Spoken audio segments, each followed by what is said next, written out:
रसिक मित्र हो, लेखक संजय गवांदे यांनी शब्दबद्ध केलेला हृदयस्पर्शी बाप. मित्र हो, कवी अनिल दीक्षित म्हणतात की ज्याने जपले मुलांना तळहाती पाकळ्यात, अशा बापासाठी यावी थोडी आसवे डोळ्यात. बाप रे बाप, हा बाप साधा नाहीये, फक्त पाकळ्यांसारखा उलगडता यावा. जबाबदारी आणि बाप यांचं फार जवळचं नातं आहे. घरात नसला ना तरी मनामध्ये घराची घरघर, सतत बापाच्या डोक्यात घर. घर म्हणजे घरातले सारे जण बर का. एका डोक्याने आणि दोन हातांनी तो अख्खं घर आयुष्यभर सावरत राहतो. फक्त बापालाच ठाऊक असतात त्याची आर्थिक गणितं आणि त्यासाठी करावी लागणारी तारेवरची कसरत. तो कोणाला सांगत बसत नाही. तो सोसत राहतो बापाची आतली घालमेल. ओळखायची जबाबदारी आपली असते, त्याची काही तक्रार नसते. अशा कित्येक गोष्टी बापाला हव्या असतात,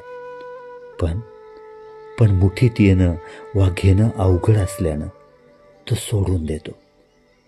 घरातली चिलीपिली आणि बायकोच्या चेहऱ्यावरचं समाधान जपताना हा बाप कायम स्वतःला सावरतो, कोसळू देत नाही. निर्जन रस्त्यावरून एकला चालताना, शेतात एकला खपताना त्याच्या डोक्यात कुटुंबाच्या विचाराचेच वारे घुमत असतात. तसा बाप धाय मोकलून रडताना आणि मन मोकळं करताना सहसा दिसणार नाही.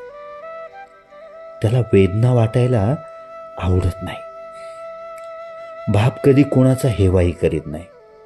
मुलांनी यशाची शिखरं गाठली की त्याला त्याचे काबाड कष्ट आठवतात, त्याचीच ही गोड फळं. इतकं मनाशी बोलून तो शांत होतो. लेख हा बापाचा फार मोठा वीक पॉइंट आहे मित्रांनो. लेकी इतकी सुंदर मैत्रीण बापाला दुसरी कोणती नसतेच. मुला इतका जबरदस्त आधार बापाचा दुसरा कोणी नसतोच.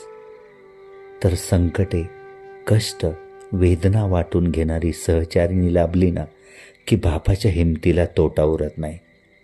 बापाचं स्वागत करणारं घर बापासाठी राहुळापेक्षा कमी नसतं.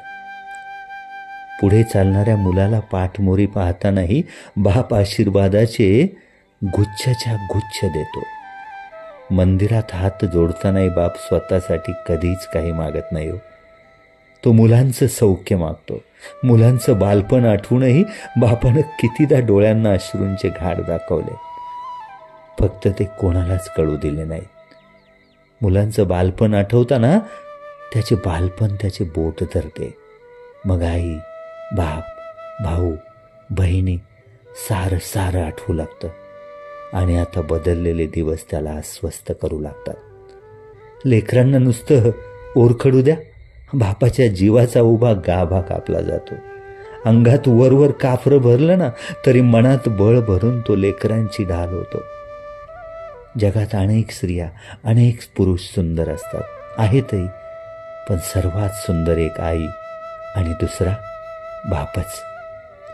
समजावून सांगणं आणि समजून घेणं ही किमया बापाजवळ असते. जसजशी पोरं मोठी होत जातात तसा बाप मितभाषी होत जातो. मुलांनी सांगितलं की बापही स्वतःत बदल करून घेतो. तो दमतो, थकतो, जागेवर बसतो, तरी मन घारीसारखं मुलांमागे. दार वाजलं तरी आपली पाखरं दमून घरी आल्याचा भास होतो. अजून का नाही आली मुलं, असं मनाशी बडबडत खिडकीजवळ उभा राहून पांडुरंगासारखे कटेवर हात ठेवून तो लेकरांची वाट वेड्यासारखी बघतो. हा स्वभाव त्याच्याच आईबापानं त्याच्यामध्ये ओतलेला असतो. लेक माहेरी येणार म्हणून बापाच्या मनाची किती उचलटाक होते. हे करू का ते करू, काय काय करू, असं बापाचं होऊन जातं. घर कधी कधी त्याला हसून वेड्यात काढतं. आपल्या नातवंडात बापाला आपली मुलं दिसतात. कडेवर घेऊन तो त्यांना चिव कावीच्या गोष्टी सांगतो. गलबलून जातो. कडेवरल्या नातीनं पुसलेले अश्रू हे ह्या बापाचं जगातलं सर्वोच्च बक्षीस असतं मित्रांनो. मुलांनी दिलेलं आलिंगन यात विश्व सामावून जातं. बाप कृतार्थ होतो. त्यावेळी मात्र थरथरत्या हातानं आयुष्यात पहिल्यांदा देवाकडं स्वतःसाठी काय मागताना म्हणतो, देवा देवा मला अजून थोडे दिवस दे, लेकरांचं सुख भरभरून पाहण्यासाठी. जसं वय वाढत जातं ना, तसं बापाचं हळवे पण वाढत जातं. बाप ते लपवत जातो. आयुष्यात असंख्य वेदना बापानं कायमच काळजात ठेवल्या आणि सुख वाटत सुटला बिनबोभाट. अभिवाचन उमेश शिंदे. धन्यवाद.